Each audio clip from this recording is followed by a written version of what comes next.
Okay, let's get into it. Part two. I'm going to prove that a clever perpetrator framed the Ramseys. If you haven't heard part one, go back and listen to part one. Check it out, where I've already proved somebody wanted the Ramseys arrested. So we're going to start with the television interview by the first detective on the scene, Detective Linda Arndt. Let's hear what she has to say. 1:01 p.m. Although the house had already been searched by patrolmen before she arrived, Arndt says that in order to break the building tension, she asked John Ramsey and his friend Fleet White to search the house again, top to bottom, looking for anything out of place. She says she gave them specific instructions not to touch anything. She says John Ramsey headed straight to the basement. She heard Fleet White scream for an ambulance, and then a chilling discovery. For Arndt, the pieces of the puzzle fell into place. And I see John Ramsey carrying JonBenet up the last 3 steps from the basement.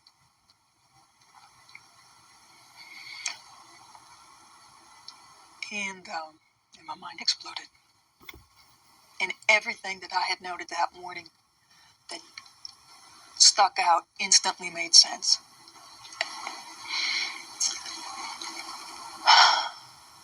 And JonBenet was clearly dead. Then she's been dead for a while. I ordered him to put JonBenet down. I knelt next to her and I leaned down to her face. And John leaned down opposite me. And his face was just inches from mine. And we had a nonverbal exchange that I will never forget. And he asked if she was dead. And I said, yes, she's dead. And I told him to go back to the room and to dial 911. And as we looked at each other, I remember, and I wore a shoulder holster, tucking my gun right next to me and consciously counting, I've got 18 bullets. Why did you do that? Because I didn't know if we'd all be alive when people showed up.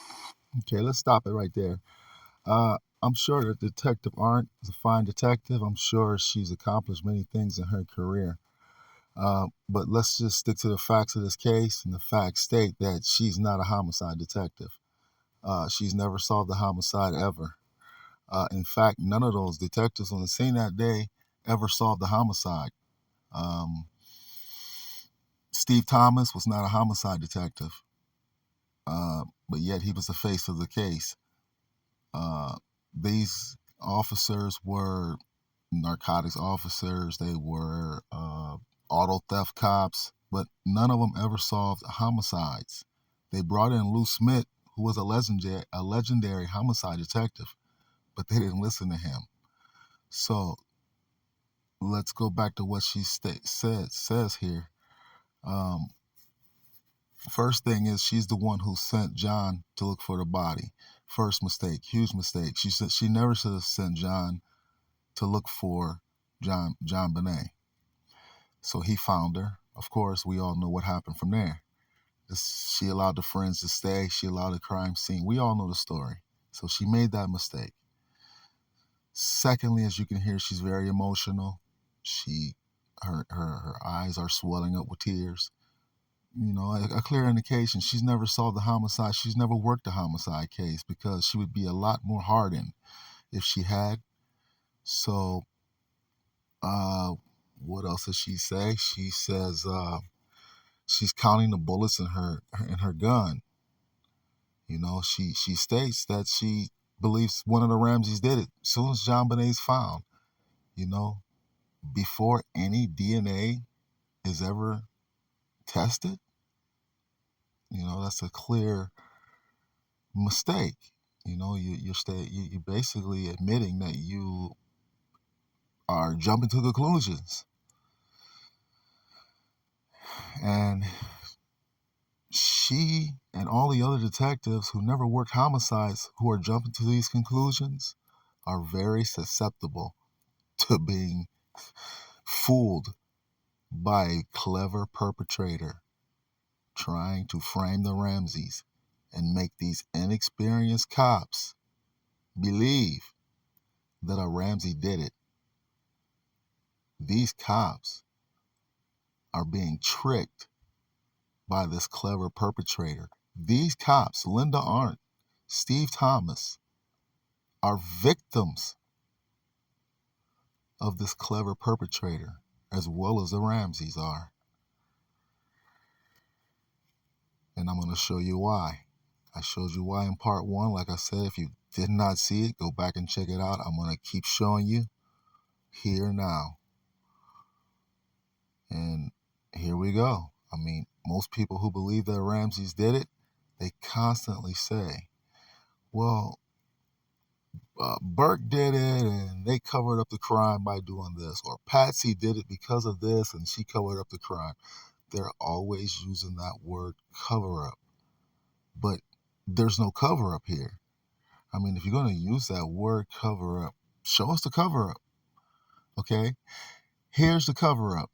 Here's the cover up that you claim is a cover up, which I say is not a cover up. It's actually a frame up. So here you go. If you believe a Ramsey committed this crime, plain and simple, this is what you believe they did. Whether you believe Patsy did it, whether you believe John did it, or whether you believe Burke did it, here is your cover up. You believe after they committed the crime, they quote unquote covered it up by grabbing their own pen and their own paper, okay, to write a kidnapping note when it's not a kidnapping, okay, when it's not a kidnapping.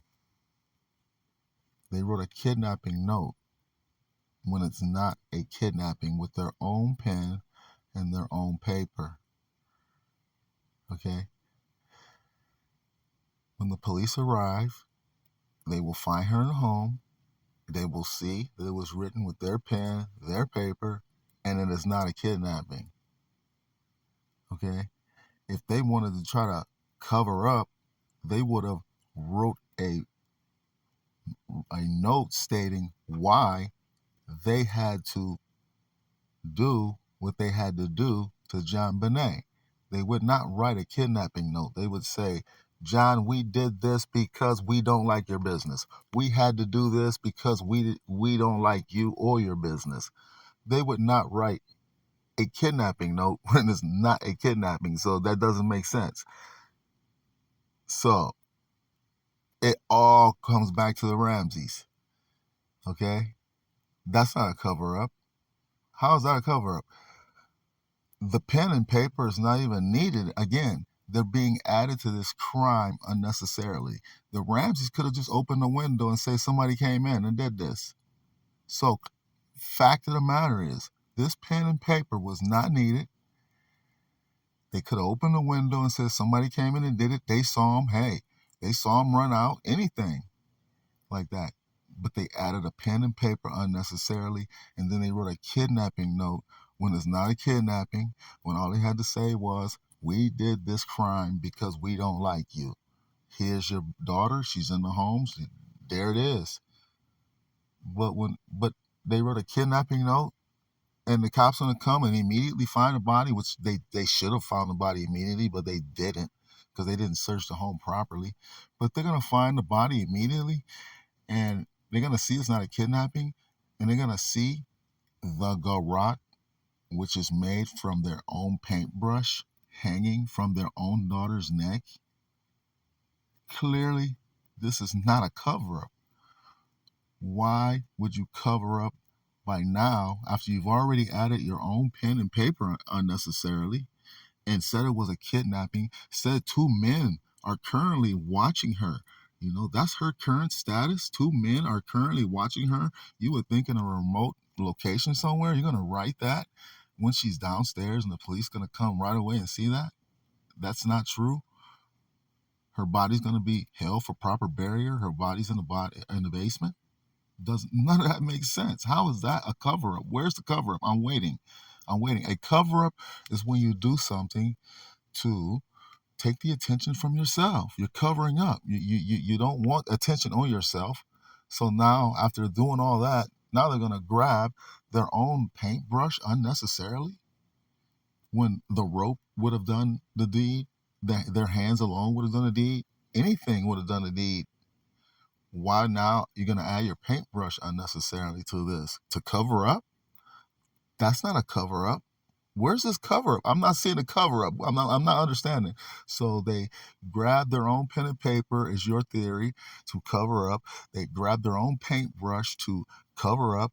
They said it was a kidnapping when it wasn't a kidnapping, and she's going to be found as soon as the cops arrive down in the basement to cover up. They put that paintbrush around her own daughter's neck to cover up. Then they left it there after the deed was done. They didn't throw it away to cover up. They didn't throw away the pen or the paper to cover up. They didn't throw away the paintbrush to cover up. The flashlight is sitting out there. People assume that was used to hit her in the head, to strike her. That's sitting on the countertop to cover up. Everything's just left out in place to cover up. Where's the cover up? I'm trying to figure this out. I challenge anyone to name one thing the Ramseys did to cover up before 911 was called. Not after 911 is called, because after it's too late. Because I'm telling you that after they're framed, everything is pointing to them. Now they're looking guilty. Now the cops are in the home. They don't know what's going on. They can't ask each other, hey, did you do this? No, everything's pointing to them. So now they're going to start doing things to protect themselves. Like, hey, let's call my pilot to get us out of here because this ain't looking good right now. I don't know what's going on. They're doing guilty things. So very unfair to judge the Ramseys by what happened after 911 is called. It is very unfair because now they're in protection mode to protect their family from cops who are inexperienced, auto theft cops, jumping to conclusions, counting their bullets, looking at them, wanting to arrest them. Of course they're going to get lawyers. Of course they're going to protect themselves from this frame up and from inexperienced cops who fell for the frame up.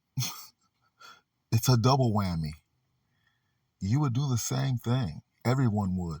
So let's keep it to what happened before 911 is called, and I challenge anyone to show me one thing the Ramseys did to cover up, to point the finger at someone else. And please don't say a small foreign faction. They tried to point it at a small foreign faction. Please don't say that because, number one, the small foreign faction was written with the Ramsey's pen and the Ramsey's paper. Okay? It implicates the Ramseys. No matter what is written there, it implicates the Ramseys.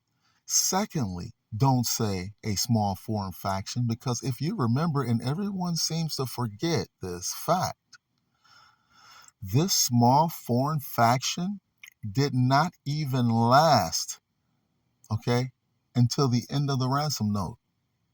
You know why? Because the writer becomes so emotional speaking of John Ramsey and the anger that he has or she has towards John Ramsey that it causes the writer to come out of character as a small foreign faction.